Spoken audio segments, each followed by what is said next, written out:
एक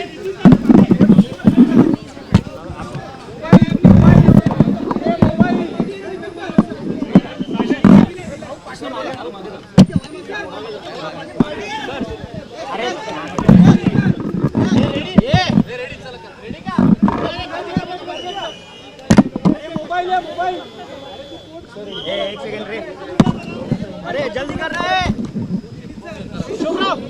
okay sir, fine. जरा थांबा सर। नमस्कार। हाँ बोला सर। नमस्कार, मी आनंद भोसले, माझी आई श्रीमती आशा भोसले यांचं आज निधन झालं आहे। उद्या दुपारी सकाळी 11 ते 2 त्यांचे ज्या तिथे राहायच्या कासा ग्रँड लोअर परेल तिथं लोकांनी येऊन त्यांना भेटावं, त्यांचं दर्शन घ्यावं आणि 4 वाजता दुपारी उद्या शिवाजी पार्कला त्यांचे अंतिम संस्कार होणार आहेत। सर हिंदी बता दीजिए क्या हुआ, थोड़ा सा आज थोड़ा सा बता दीजिए। मैं आनंद भोसले, मेरी माताजी श्रीमती आशा भोसले, इनका आज निधन हो चुका है। कल सुबह 11 बजे वो जहाँ रहती थी कासा ग्रैंड लोअर परेल, वहाँ पर जिनको अंतिम दर्शन लेने हैं वो आप वहाँ आइए और 4 बजे कल दोपहर को शिवाजी पार्क में इनके अंतिम संस्कार होंगे। बस। डॉक्टर साहब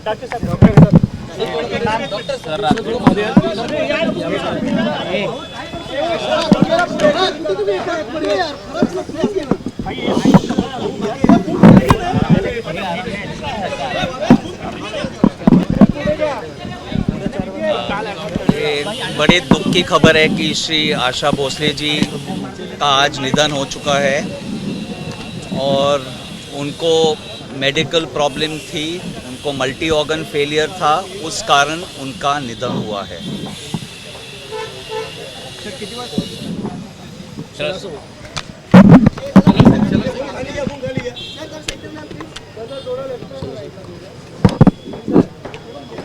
आज संपूर्ण देश आणि महाराष्ट्र अखंडपणे दुःखात बुडला आहे। एका युगाचा अंत झालाय। आपल्या आशाताई आपल्यातला निघून गेल्या आहेत। आशाताईंचं असणं हेच आपल्या सगळ्यांना वर्षानुवर्ष समाधानाची अनुभूती देत होतं। त्यांचं व्यक्तिगत आयुष्य आणि त्यांचा प्रवास दुःखाला स्वतः कवटाळून दुसऱ्यांना सुख देण्याचा पूर्ण मार्ग म्हणजे त्यांचं आयुष्य होतं। त्यांचे कर्तृत्व केवळ भारताला नाही तर जगाला वेड लावणाऱ्या अशा पद्धतीचं संगीत क्षेत्रातलं कर्तृत्व ही आशाताईंची जगाला देण आहे। आशाताई आज आपल्यात राहिल्या नाहीत। परिवाराने सांगितल्याप्रमाणे आज सर्व मेडिकल सगळ्या गोष्टी पूर्ण होऊन परिवार आणि पारिवारिक विधी या पद्धतीची कल्पना परिवाराची आहे। उद्याला सकाळी 11 वाजल्यापासून त्या लोअर परेलला ज्या ठिकाणी त्यांचं निवासस्थान आहे ते 11 ते 3 वाजेपर्यंत त्यांच्या अंतिम दर्शनासाठी आपण सगळे भेटणार आहोत। 4 वाजता शिवाजी पार्कमध्ये शिवाजी पार्कच्या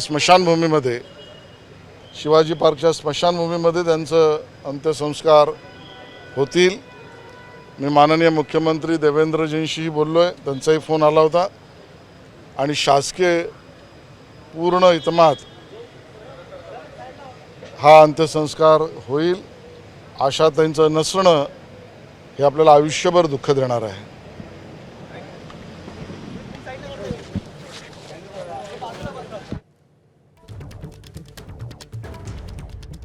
अत्यंत दुःखद अशी बातमी आहे. ज्येष्ठ पार्श्वगायिका आशा भोसले यांचं निधन झालंय.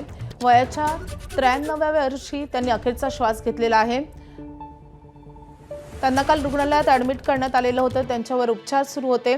मात्र त्यांचे पुत्र आनंद भोसले आणि त्यासोबतच मंत्री आशिष शेलार यांनी आताच जाहीर केलेलं आहे की आशा भोसले यांचं निधन झालेलं आहे. मल्टी ऑर्गन फेल्युअरमुळे त्यांचं निधन झाल्याचं डॉक्टरांनी सांगितलेलं आहे. आशा भोसले यांना काल हृदयविकाराचा झटका आला होता आणि त्यानंतर त्यांना रुग्णालयात ॲडमिट करण्यात आलेलं होतं. उद्या सकाळी 11 वाजता त्यांच्या निवासस्थानी त्यांचं पार्थिव अंतिम दर्शनासाठी ठेवलं जाणार आहे.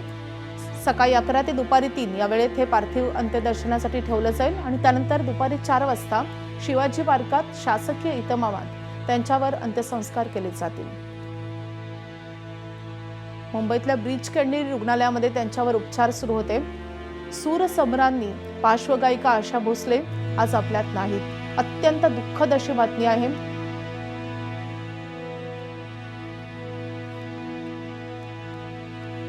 तर आशाताईंच्या कारकिर्दीवर आपण एक नजर टाकूयात.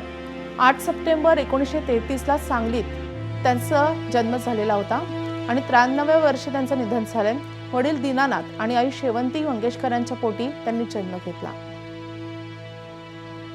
मंगेशकरांच्या लता, मीना, आशा, उषा, हृदयनाथ या 5 भावंडांपैकी त्या एक होत्या.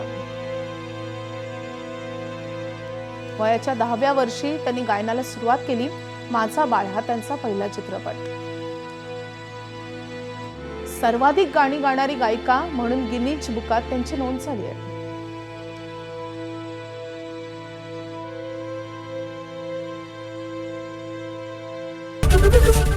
एबीपी माझा, उघडा डोळे बघा नीट.